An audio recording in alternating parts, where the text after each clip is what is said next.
You should play Mario Bros. Wonder, and here's why. Just walked out of Sykesville, put 2,000 on my feet. I'm a motherfucking boss. It's gonna cost to talk to me. He ain't talking about no money. Must be speaking Chinese. Fell in love with road running. I run routes like Tyreek. Out of my many years of playing Mario games, dating back to playing Super Mario Bros. 3 on my Nintendo Wii, I've always loved the charm of the 2D Mario platformers.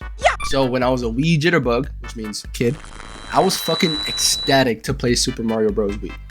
I've always looked forward to playing with my cousins or friends to have at least a little bit of a shot to beat the entire game in one sitting, which obviously never happened. But it was one of my favorite titles, and it soon sprouted the love that I have for any type of platformer and Mario game. But then, on a wonderful June afternoon, something showed up from the darkness and depths in a Nintendo Direct. This next segment will be our last announcement. This is Metroid. Please take a look. If this isn't Metroid, I would be shocked. Because what else could this possibly be? Another Mario game? Mario!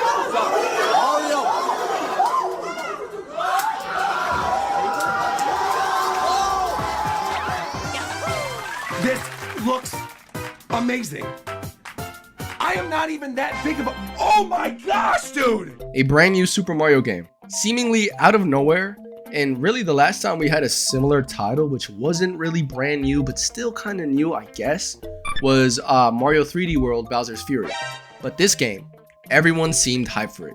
Even with its whimsical new features shown on the Direct. I mean, turning into an elephant was a little bit crazy, not gonna lie, but people had anticipation. I didn't really buy it when it came out, because I was probably playing like League of Legends or some shit, unfortunately. But I always peep some gameplays on YouTube, only for a little though, because I knew that eventually I was gonna get it myself. Then around March this year, I copped that shit and decided to give it a go. Spoilers, by the way.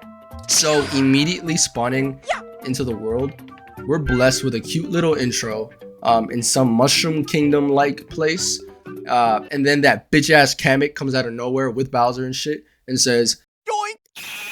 Then turns into some giant Bowser Air Fortress thing, and finally slowly starts corrupting the Mushroom King or Flower Kingdom, I don't know. And then we recruit some little worm and then we head off. Almost immediately the art style pops out. It's animated beautifully, it has life and detail that were there in previous Mario titles, but this one just seemed a little bit different. I don't know, just the way Mario is animated and the polish of the UI really resonated with me as I started playing it. It was refreshing, not gonna lie. As soon as I started trekking along the different levels, the game felt polished, simple, and fun. First and foremost, the elephant power-up is quite literally the most unnecessary design for a power-up, but I low-key loved it. It looked a little silly and goofy, and it had its uses, of course, but I feel like that power-up really defined a central theme of the game as I progressed within it.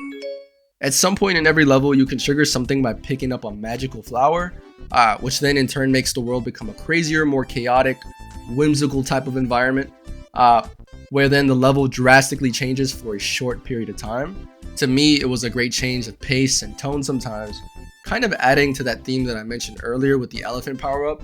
It was unpredictable in a sense, while still keeping a Mario Bros charm that's seen in previous titles.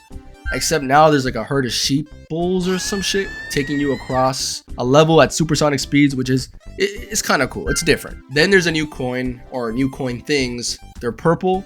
I think there was a similar mechanic before in previous titles. I'm not sure, but with these purple coins, you could purchase like player emotes, new moves, which I'll get into in a bit, and other stuff. You could also see different players playing the game at the same time you do, which is kind of sick. I mean, if you're a lonely person, maybe this soothes some of that.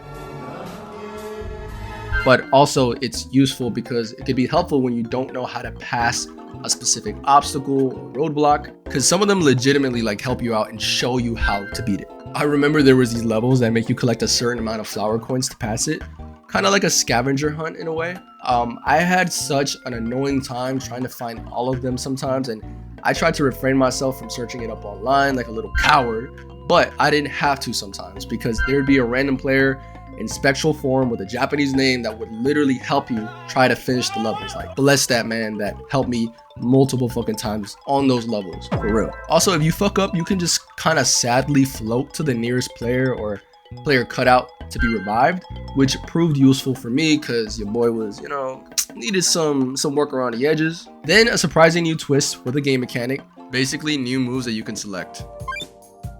This ranged from a long Luigi jump, the hat glider, grappling vine, and goddamn invisibility, which isn't really insanely useful, maybe like at face value, but still crazy. There's a lot of them, 24 to be exact.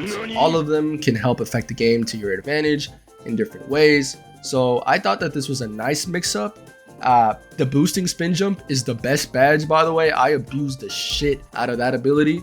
And it would have taken me twice as long to beat the game if I didn't have it equipped, so bless up. The game overall wasn't too difficult. There were some levels that did take a little bit of getting used to, but nothing insanely difficult. I'd say overall like a smooth ride for, like, I guess your typical gamer if you're like elite or some shit, but overall it was great.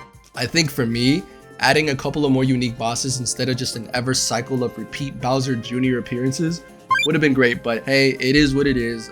It was still cool. Overall, the game was great. The last stage fighting a mechanical Bowser head was pretty fun. The rhythm timing was a nice challenge and nice departure from your typical bounce on head style of defeating bosses. Here's me beating the game, by the way. That can't be the end. I just know that isn't the end.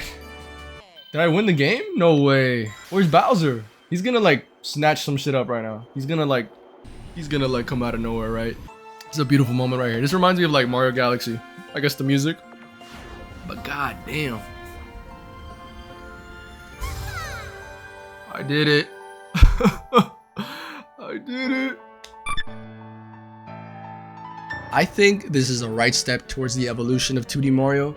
It took a wacky turn that ended up feeling great, set a nice change of tone to an ever-standing franchise. I think 3D Mario will always have a bit of an edge in my opinion, but sometimes you can't beat the charm of a 2D Mario, bro. Overall, this game is a lot of fun. You can play with your friends now because this time they can't throw you. Okay, so you vote. Very 2015. Bitch, I'm voting what you fuck with. Okay.